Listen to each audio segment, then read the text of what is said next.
Merhaba arkadaşlar, kanalıma hoş geldiniz. Bugünkü modelimizi şöyle güzel bir koton ipim var, onunla çıkartacağız. İpim 100 gram 200 metre uzunluğu olan koton bir ip. Bununla harika yazlık ajurlu bir model başlayacağız. İpime uygun kullanacağım şiş 4 numara. Modelimiz oldukça güzel ve kolay bir model. Umarım siz de beğenir, benimle yaparsınız. Yapım aşamalarına geçmeden önce kanalıma abone değilseniz abone olup videolarımı da beğeniyorsanız beğeni yapmayı, yorum yapmayı, beni desteklemeyi unutmayın arkadaşlar. Şimdiden hepinize teşekkürler. Hep birlikte yapım aşamalarına geçelim. İlmeklerimizi alarak başlayalım. Bu model için ilmek sayısı 2 ve 2'nin katları artı 1 olması gerekiyor. Yapacağımız örgüye göre ilmek sayımızı bu şekilde ayarlayıp modelimizi tam denk getirerek kurabiliriz. Şöyle ilmeklerimi tamamlayıp geliyorum. İlmeklerimi tamamladım. Şöyle 2 sırada haroşa lastik yaptım modelimi kurmak için. Şöyle gösteriyorum. 2 2 ilmek sayımız. Sonuna bir ilmek ekliyoruz. Modelin birinci sıra ön yüzündeyim. Kenar ilmeğimi örmeden aldım. Sıradaki ikinci ilmeğin 1 2. İkinci ilmeğin arka boşluğundan bir ilmek çıkardım. Şu şekilde aldım ve sıradaki 2 ilmeğimi de ikisini bir topladım, düz örerek tek ilmeğe düşürdüm. Kestim yani. Aradan bir ilmek çıkardım. Arka boşluktan ikinci ilmeğin arka boşluğundan ilmek çıkararak aldım. Daha sonra 2 ilmeğimi de ikisini bir keserek tek ilmeğe çıkardım.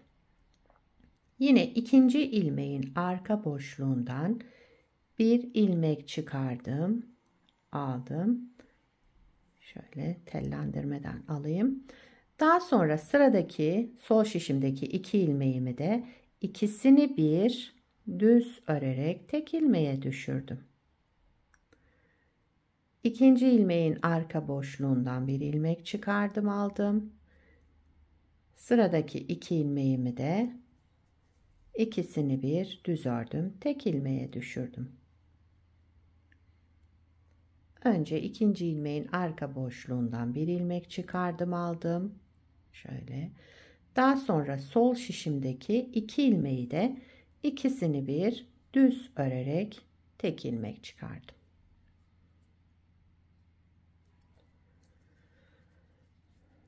Aynı şekilde devam ediyorum. İkinci ilmeğin arka boşluğundan bir ilmek çıkardım, aldım. Daha sonra sıradaki 2 ilmeğimi de ikisini bir düz örerek tek ilmeğe düşürdüm. Son 2 ilmeğimizde de aynı işlemi yapıyorum.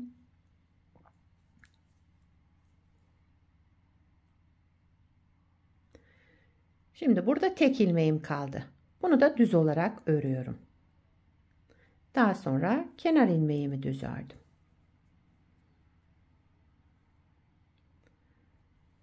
İkinci sıra arka yüzündeyim. Kenar ilmeğimi örmeden aldım.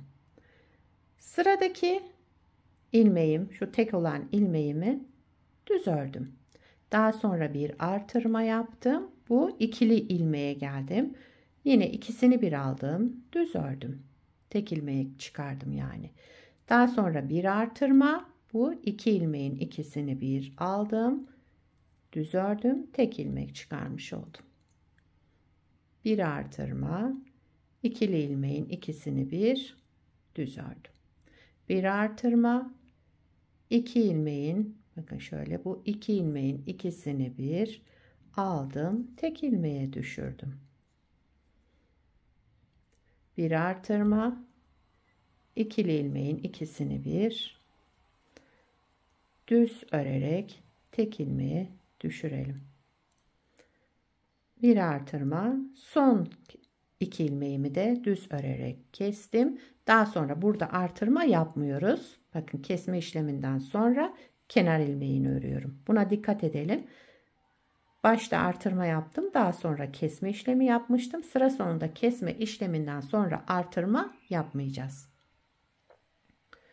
3. sıra ön yüzündeyim. Kenar ilmeğimi örmeden aldım. Sıradaki ilmeğim ters. Ters olarak örüyorum. Bir ters. Bu ajurlu ilmeğimi düz. Sıradaki ters. Ters olarak örüyorum. Ajurlu ilmeğimi düz örüyorum. Bir ters. Bir düz. Ters olan ilmeğim zaten ters. Burada ters olarak yaptım. Daha sonra ajurlumu da düz olarak ördüm. Bir ters, bir düz. Bir ters, bir düz. Son ilmeğimi de ters ördüm. Kenar ilmeğimi düz ördüm. 3. sıramı tamamladım. 4. sıra arka yüzündeyiz. Kenar ilmeğimi örmeden aldım. Sıradaki ilmeğim düz olarak ördüm. Bir sonraki ters. Yani ilmeklerimizi düzleri düz, tersleri ters örerek devam edelim.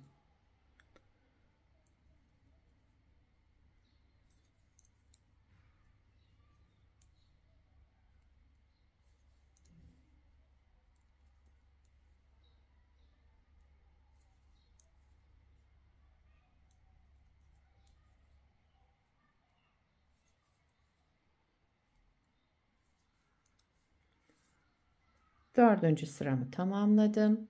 5. sıra ön yüzüne geçtik. 5. sıra ön yüzünde.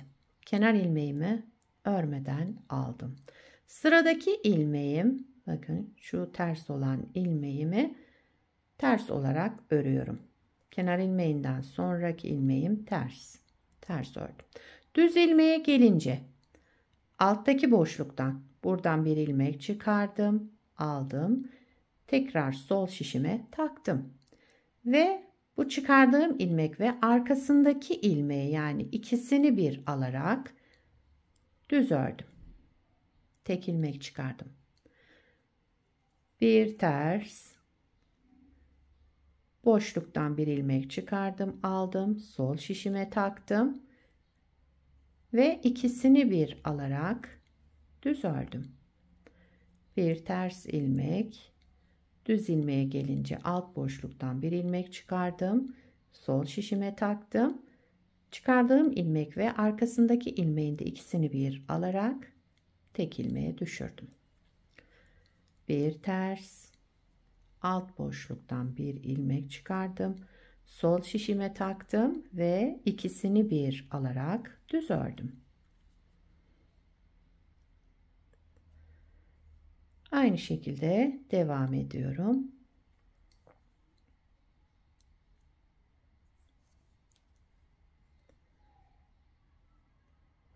Bir ters ilmek, alt boşluktan bir ilmek çıkardım, aldım, sol şişime taktım ve ikisini bir düz örerek tek ilmeğe düşürdüm. Bir ters ilmek ördüm, bir de kenar ilmeğimi ördüm. 5. sıramızı tamamladık. 6. sıra arka yüzündeyim.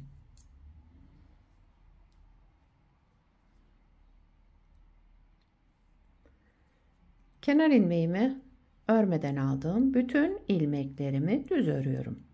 Son sıramız, burada bütün ilmeklerimizi düz örerek devam ediyoruz.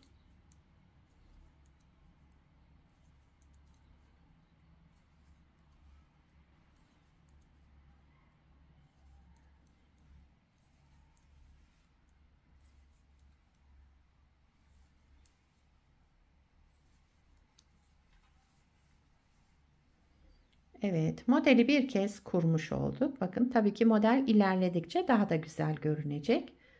Şu an şöyle bir görüntüsü var. Bir kez daha kuralım hemen hep birlikte modelimizi. Modelin birinci sıra ön yüzündeyiz. Tekrar kuruyoruz. Kenar ilmeğimi örmeden aldım. Sıradaki ikinci ilmeğim, bakın 1, 2. İkinci ilmeğimin arka boşluğundan girerek bir ilmek çıkardım. Aldım sağ şişime.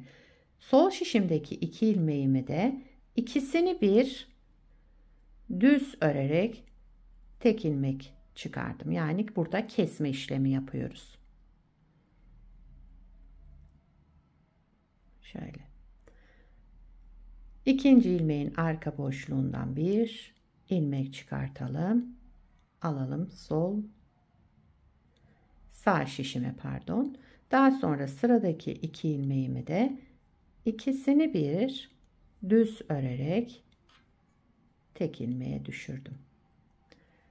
İkinci ilmeğin arka boşluğundan bir ilmek çıkardım. Aldım ve bu iki ilmeğimi de sıradaki iki ilmeğimi de düz örerek tek ilmek çıkardım. Yani ilmek sayımızda değişiklik olmuyor. Önce aradan çıkartıyorum bir ilmek, daha sonra sıradaki iki ilmeğimi de ikisini bir toplayıp düz örüyorum.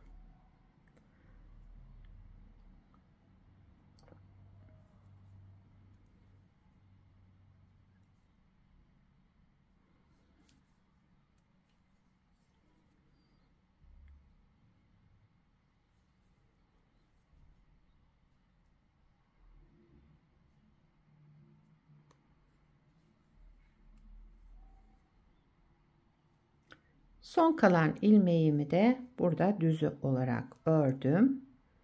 Daha sonra kenar ilmeğimi ördüm. Birinci sıra ön yüzünde yaptığımız işlem bu. İkinci sıra arka yüzüne geçtim.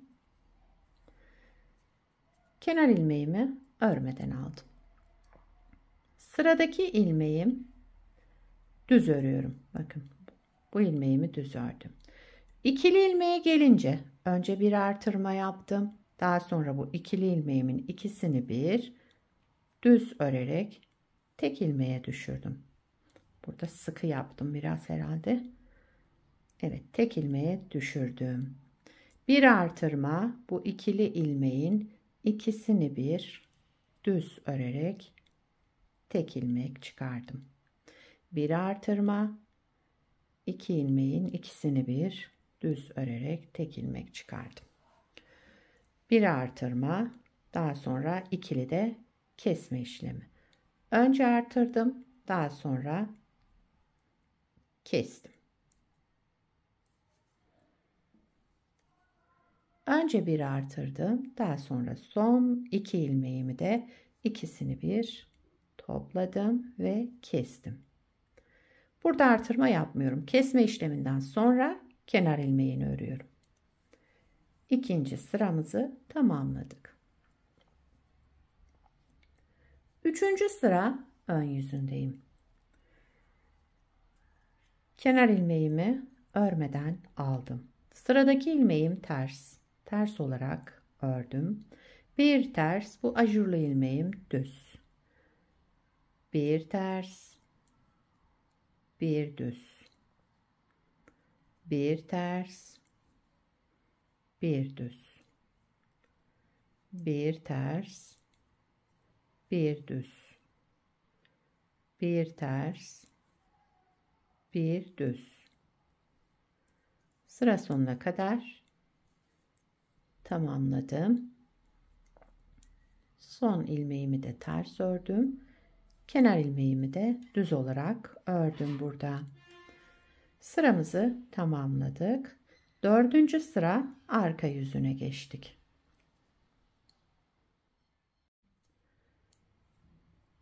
Kenar ilmeğimi örmeden aldım. İlmeklerimi düzleri düz, tersleri ters örüyorum. Yani bir düz bir ters.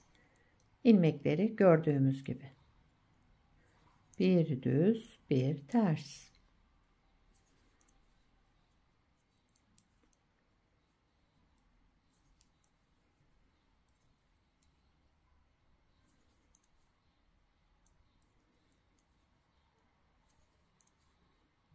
Kenar ilmeğimi de düz olarak ördüm. 5. sıra ön yüzündeyim.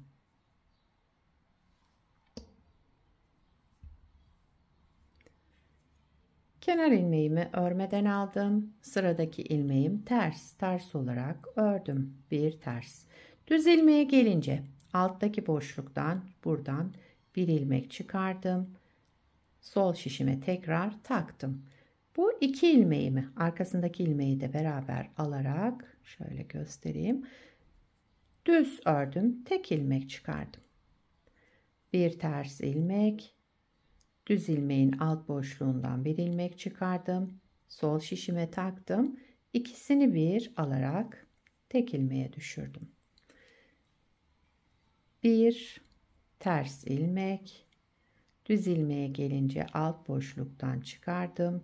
Şişime taktım ve iki ilmeğimin de ikisini bir kestim. 5. sıramızda böyle devam edelim.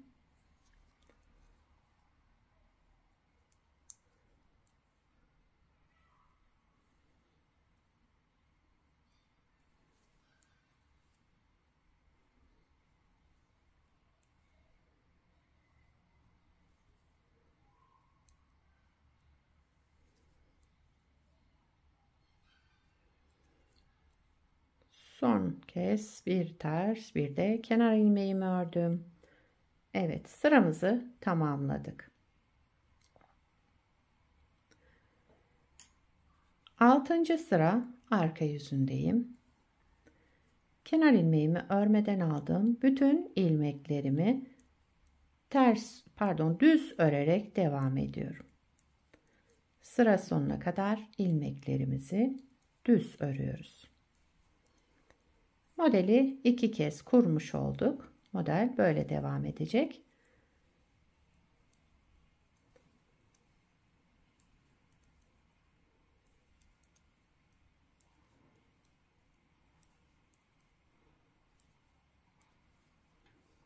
Evet, bakın 6. sırada düz ördüm. Ön yüzünde ters bir sıramız oluştu. Evet, modelimiz tamam arkadaşlar. Şöyle gördüğünüz gibi bir parça da daha önce yapmıştım. Hemen onu göstereyim size. Bunu da daha önce hazırladım. Aynı ip ve aynı şişle, yani aynı numara şişle. Bakın modelin ilerlemiş hali de böyle olacak. Bunu da lastiksiz olarak yaptım. Hiç lastik uygulamadım. İlmeklerimi çıkardım. Arka yüzünde bir sıra düz ördüm. Ön yüzüne geçince modelimi kurmaya başladım. Model böyle devam ediyor. Bu ipe de bu model bence çok güzel yakıştı şöyle. Kendini gösterdi. Tam yazlık örgülerinizde kullanılacak güzel ajurlu modellerden.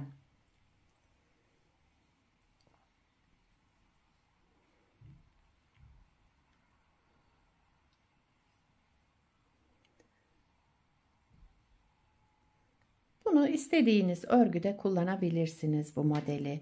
Yetişkin örgülerinde, çocuk örgülerinde, yani şöyle koton merserize iplerle yazlık örgülerinizde harika olacak bir model. Sizler de nelerde kullanacaksınız? Onları yorumlarda belirtirseniz sevinirim. Yapacak olanlara kolay gelsin. Bir sonraki videoda görüşmek üzere. Hoşça kalın.